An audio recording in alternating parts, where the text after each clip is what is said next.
Hello student, welcome back to my Aradhya institute. Aradhya institute में एक बार फिर से आप सभी का स्वागत है। आई होप आप सभी लोग बहुत अच्छे होंगे और अपना तैयारी अच्छे से कर रहे होंगे। तो चलिए हम लोग अपने क्वेश्चन पे आते हैं और अपना क्वेश्चन स्टार्ट करते हैं। और चैनल को ज़्यादा से ज़्यादा शेयर करिएगा, सब्सक्राइब करिएगा, ताकि जो वीडियो हो आप लोग को मिलती रहे। ठीक है, और बेल आइकन में प्रेस कर लीजिएगा ताकि नोटिफिकेशन भी आप लोग को मिलती रहे। तो चलिए हम लोग अपने क्लास को स्टार्ट करते हैं। देखिए आज का पहला क्वेश्चन। तो आज का पहला क्वेश्चन है, रक्त का पीएच मान कितना होता है? 6.4, 7.0, 7.4, 8.0। तो रक्त का पीएच कितना होता है? रक्त का पीएच क्या होता है? 7.4। क्या होता है? अल्कलाइन होता है ना, हल्का अल्कलाइन, हल्का क्षारीय होता है। ठीक है, क्योंकि 7 क्या होता है? 7 तो न्यूट्रल होता है और 7.4 लगा है तो क्या होता है? हल्का क्षारीय होता है। नेक्स्ट क्वेश्चन देखिए, अत्यधिक नमक के सेवन से कौन सी समस्या हो सकती है? अत्यधिक नमक के सेवन से कौन सी समस्या हो सकती है? Hypoglycaemia, hypertension, anaemia, scurvy. तो अत्यधिक नमक के सेवन से क्या होता है? अत्यधिक नमक के सेवन से क्या होता है? हाइपरटेंशन। ठीक है, हाई ब्लड प्रेशर की प्रॉब्लम हो जाती है अधिक नमक का सेवन करने से। इसीलिए हम लोग को नमक का सेवन अधिक नहीं करना चाहिए। ठीक है, और हाइपोग्लाइसीमिया क्या होता है? ब्लड में ग्लूकोज का लेवल सामान्य से कम हो जाना हाइपोग्लाइसीमिया कहलाता है। ठीक है, एनीमिया क्या होता है?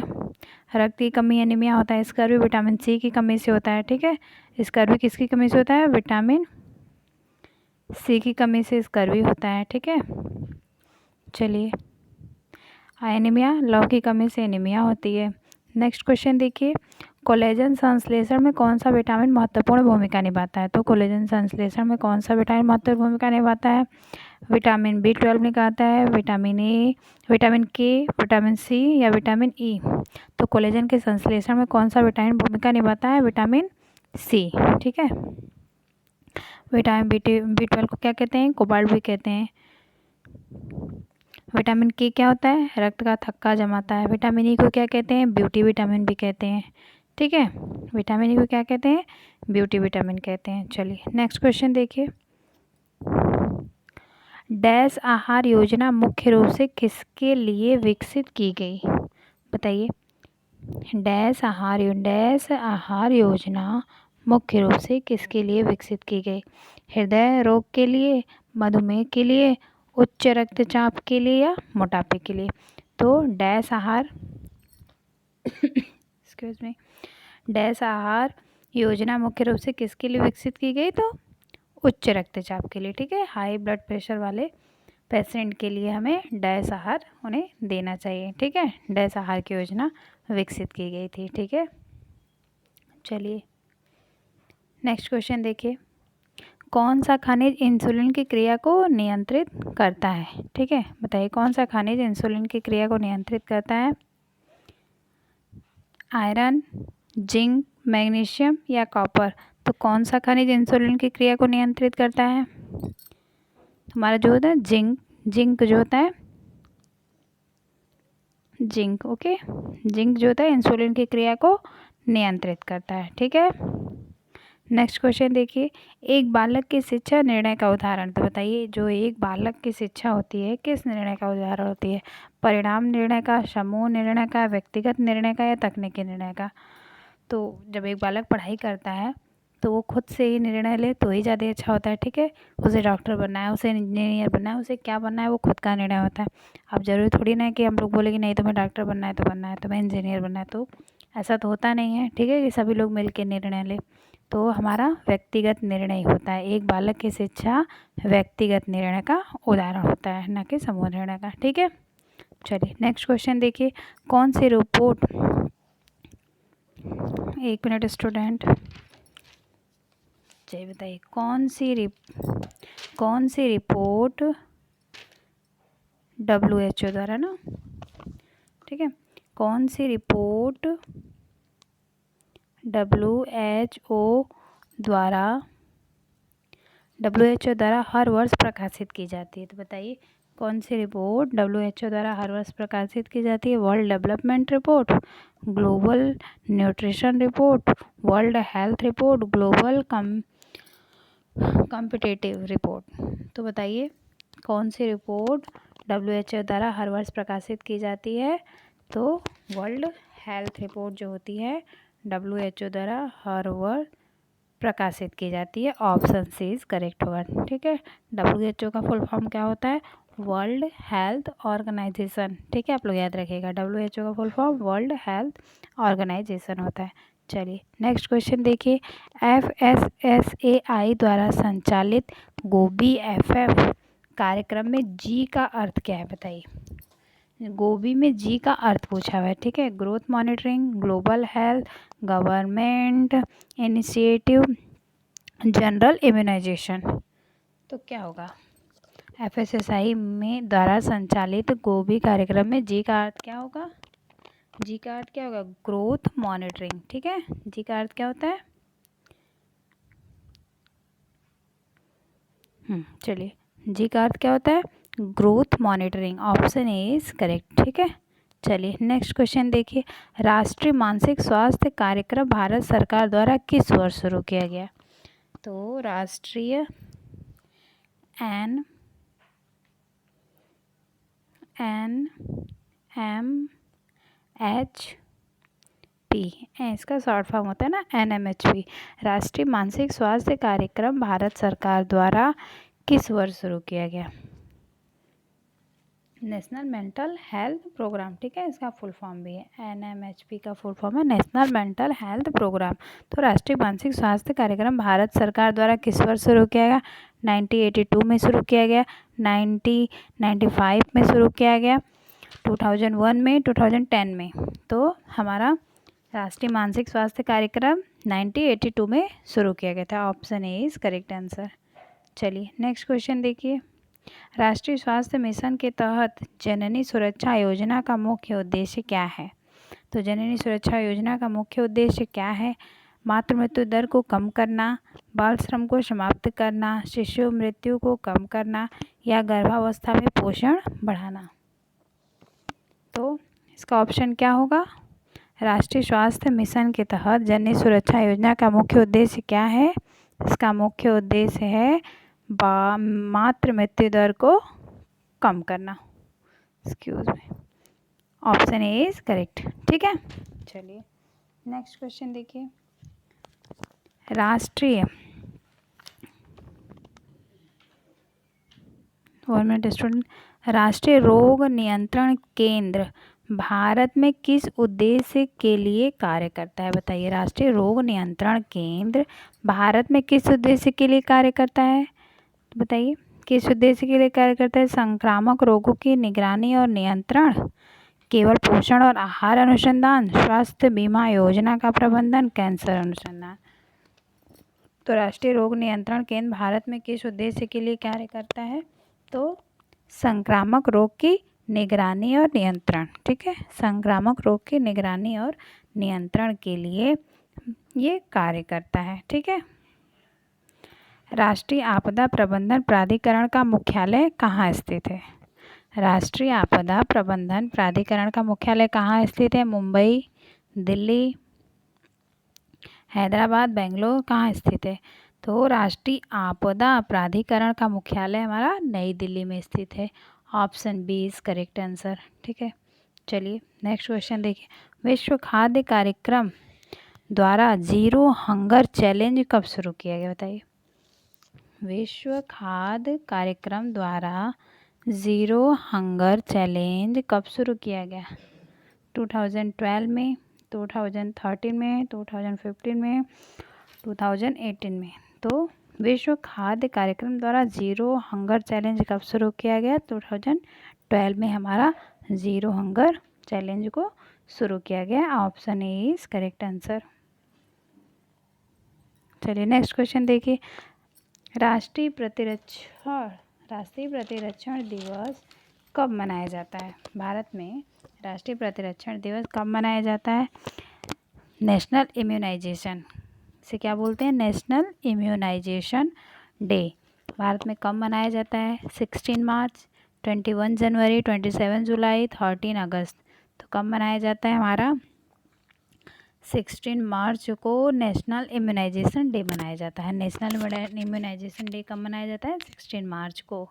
ठीक है, नेक्स्ट क्वेश्चन देखिए, मानव शरीर के किस अंग पर एजियोप्लास्टी की जाती है? मानव शरीर के किस अंग पर एजियोप्लास्टी की जाती है? गुर्दे में, फेफड़े में, हृदय में, पेट में। तो मानव शरीर के किस अंग पर एजियोप्लास्टिक की जाती है? तो हृदय में हमारा एजियोप्लास्टिक की जाती है, हार्ट में। C option is correct. चलिए नेक्स्ट क्वेश्चन देखिए, कौन अशुद्ध रक्त का संचार करता है? पल्मोनरी शिरा, एल्वोलाई, पल्मोनरी धमनी या महाधमनी? तो बताइए कौन अशुद्ध रक्त का संचार करता है? तो अशुद्ध रक्त का संचार कौन करता है? ये देखिए, ये हमारा हार्ट हो जाता है। ठीक है, हार्ट में कितने चैम्बर होते हैं? 4 चैम्बर होते हैं। ठीक है, तो यहीं से हमारा निकलता है पल्मोनरी धमनी। ठीक है, यहीं से हमारा निकलता है। तो क्या होगा? पल्मोनरी धमनी से हमारा एक यही है जिससे हमारा अशुद्ध रक्त निकलता है। ठीक है, अशुद्ध रक्त का संचार पूरे हो जाता है। ठीक है, पल्मोनरी धमनी, ऑप्शन सी इज करेक्ट होगा। ठीक है, चलिए, और ये फेफड़े की इकाई एल्वोलाई को क्या कहते हैं? फेफड़े की इकाई कहते हैं। फेफड़े की इकाई किसे कहते हैं? एल्वोलाई को। ठीक है, नेक्स्ट क्वेश्चन देखिए, एक वयस्क मानव के शरीर में कितना लीटर खून होता है? एक वयस्क मानव शरीर के लीटर में रक्त में कितना लीटर खून होता है ब्लड बॉडी में? तो 3 लीटर, 4 लीटर, 5 लीटर, 6 लीटर। तो सब कहते हैं ना 5 से 6 लीटर, तो हमारा क्या होगा? 5 answer, 5। Option C is correct answer. Next question देखिए, रक्त में सफ़ेद रक्त कण क्या करता है? सफ़ेद रक्त कण जिसे क्या कहते हैं? WBC। क्या बोलते हैं? WBC का फुल फॉर्म क्या होता है? White blood cell. WBC का फुल फॉर्म क्या होता है? White blood cell. ठीक है, इसे WBC को होते हैं सफ़ेद रक्त तो क्या बोलते हैं? WBC को होते हैं। इसका फुल फॉर्म है वाइट ब्लड सेल्स। ठीक है, तो ये क्या करता है? प्रोटीन हीमोग्लोबिन ले जाते हैं, पोषण बनाते हैं, शरीर में संक्रमण से बचाते हैं या खून जमने में मदद करते हैं। तो वाइट ब्लड सेल्स जो हमारे होते हैं शरीर में संक्रमण से मदद करते हैं। ठीक है, क्या करते हैं? शरीर में हमारे संक्रमण से मदद करते हैं। ठीक है, रोगों से लड़ने की शक्ति प्रदान करते हैं। Option C is correct answer. ठीक है, चलिए नेक्स्ट क्वेश्चन देखिए, पार्कर के अनुसार आराम मानव व्यवहार का प्रेरणा मूल्य है। क्या ये सत्य है? ये कथन सत्य है कि असत्य है, संबंधित नहीं है या विवादित है? तो पार्कर ने बताया है क्या कि आराम मानव व्यवहार का प्रेरणा मूल्य है? तो हाँ, पार्कर ने बताया है कि आराम मानव व्यवहार का प्रेरणा मूल्य, ये हमारा सत्य है। ठीक है, ऑप्शन ए होगा इसका, सत्य है। चलिए नेक्स्ट क्वेश्चन देखिए, निर्णय लेने में 3 चरण शामिल है, किसने बताया है? क्वेश्चन पूछा गया है कि निर्णय लेने में 3 चरण शामिल है, ये किसने बताया है? ओगेल ने, हॉल ने, जॉन डेवी ने, स्वामीनाथन ने। तो निर्णय लेने में 3 चरण हमारा शामिल है, किसने बताया है? जॉन डेवी ने बताया है कि निर्णय लेने में हमारे 3 चरण शामिल होते हैं। ठीक है, ये सब समझाने वाले क्वेश्चन नहीं है, इसलिए हम ऑप्शन बता के आप लोग को आगे बढ़ रहे हैं। ठीक है, जो समझाने वाले क्वेश्चन रहेंगे हम आप लोग को समझाएंगे। बालवाड़ी पोषण कार्यक्रम कब शुरू किया गया? बताइए, बालवाड़ी पोषण कार्यक्रम कब शुरू किया गया था? 1970 में, 1971 में, 1972 में या 1973 में? तो बालवाड़ी पोषण कार्यक्रम कब शुरू किया गया था? तो हमारा बालवाड़ी पोषण कार्यक्रम 1970 में शुरू किया गया था। 1970, option A is correct answer होगा। ठीक है, बालवाड़ी न्यूट्रिशन प्रोग्राम या प्री स्कूल बच्चों के लिए कार्य चलाया गया था। ये प्री स्कूल बच्चों के लिए कार्य चलाया गया था। ठीक है, आप लोग ये भी इसका उद्देश्य भी याद रखिएगा कि प्री स्कूल बच्चों के लिए कार्यक्रम चलाया गया था। नेक्स्ट क्वेश्चन देखिए, ANP का फुल फॉर्म क्या है? ANP का फुल फॉर्म क्या है? Applied nutrition programme. और ये कब आया? ANP का फुल फॉर्म क्या है? देखिए फुल फॉर्म है और पूछा है 90 सन पूछ लिया है। ठीक है, तो चलिए बता दीजिए ANP का फुल फॉर्म क्या होता है? Applied nutrition programme.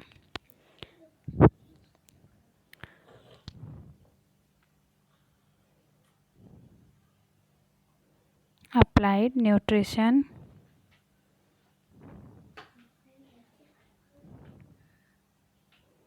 प्रोग्राम, ठीक है। अप्लाइड न्यूट्रिशन प्रोग्राम इसका फुल फॉर्म है, आप लोग याद रखिएगा। और ये कब आया था, किस सन में आया था? 1963 में, 1950 में, 1980 में, 1972 में। तो अप्लाइड न्यूट्रिशन प्रोग्राम हमारा कब आया था? 1963 में आया था। Option A is correct answer, ठीक है। और इसका फुल फॉर्म मैंने नीचे लिख दिया है, अप्लाइड न्यूट्रिशन प्रोग्राम, ठीक है। और ये भी बता दीजिए, ये सबसे पहले कहाँ स्टार्ट हुआ था? ये सबसे पहले उड़ीसा में हुआ था, ठीक है।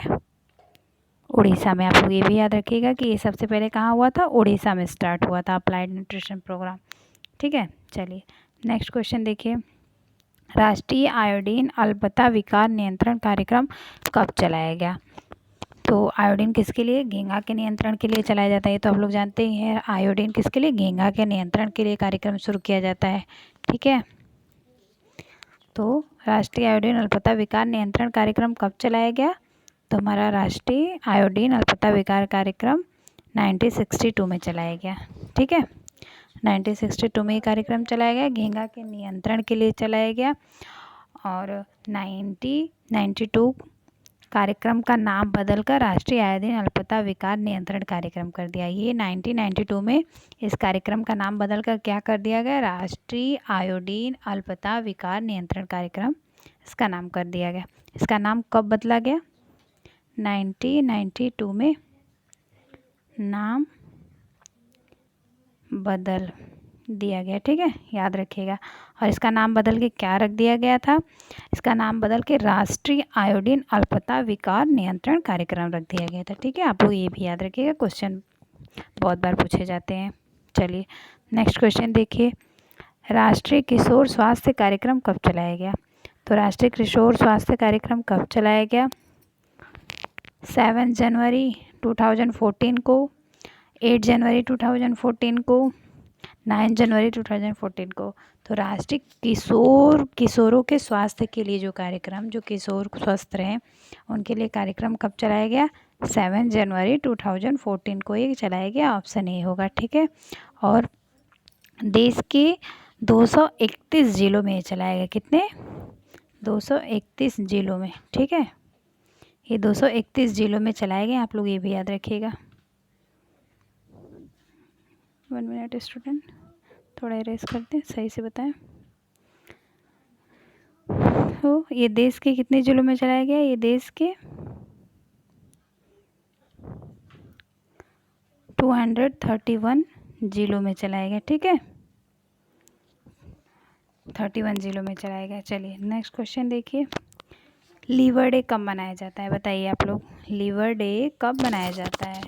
तो हमारा लीवर डे कब मनाया जाता है? 19 अप्रैल को, 20 अप्रैल को, 24 अप्रैल को, 25 अप्रैल को। तो हमारा लीवर डे कब मनाया जाता है? तो हमारा लीवर डे 19 अप्रैल को हमारा लीवर डे मनाया जाता है। ऑप्शन ये होता है।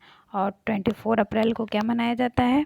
तो ये भी बता दीजिए आप लोग, 24 अप्रैल को क्या मनाया जाता है? पंचायत दिवस मनाया जाता है। क्या मनाया जाता है? पंचायत दिवस मनाया जाता है, ठीक है। आप लोग ये भी याद रखिएगा, ठीक है। पंचायत दिवस 24 अप्रैल को पंचायत दिवस मनाया जाता है और 19 अप्रैल को लीवर डे मनाया जाता है, ठीक है।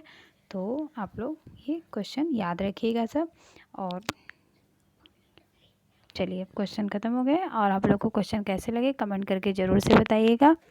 और ज़्यादा से ज़्यादा आप लोग सब्सक्राइब करिएगा, चैनल को लाइक करिएगा और चैनल को आगे बढ़ाइएगा। अपने दोस्तों को भी शेयर करिएगा, ठीक है। और बेल आइकन को ज़रूर से प्रेस कर लीजिएगा ताकि आप लोग को नोटिफिकेशन मिलता रहे। तो चलिए हम लोग फिर से मिलते हैं। Bye bye, take care.